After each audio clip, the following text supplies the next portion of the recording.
The receptor collects the information, then transmits it towards the central nervous system, and the central nervous system and brain make sense of the information received. Reflexes are a little more complex because reflexes allow us to perform an action without our brains getting involved. The way they do this is by allowing the central nervous system and the spinal cord to make that decision. Let's see the nervous system in action. As an example, we will take a look at what would happen if you were to touch a hot object, for example, a candle's flame.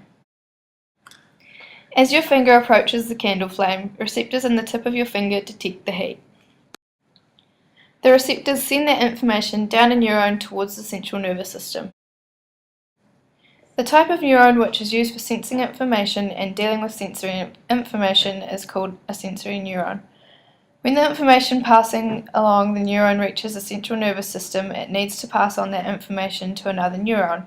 The point where two neurons join is called a synapse. And the message is passed across the synapse chemically. One neuron releases chemicals and the other one then receives. This does slow down the process a little bit, but it also allows the signal to be split up, so the signal can be passed on to more than one neuron if necessary.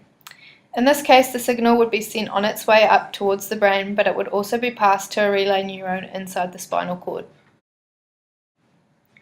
The relay neuron does just what its name suggests. It relays the information to another neuron.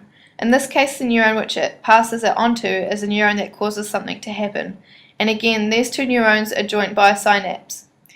In the case of touching something hot, you're probably going to want the muscles in your arm to jerk your arm away from the hot object. The neurons which connect to your muscles and tell your muscles to move are known as motor neurons. Try and remember that a motor causes things to move, while a motor neuron triggers your muscles to move. Finally, that motor neuron sends the signal back down to the muscle which we want to move. This muscle is called an effector. By the time the original signal has reached your brain, it can also have gone down a motor neuron and cause your arm to jerk out of the way automatically. This is a reflex action. Ouch!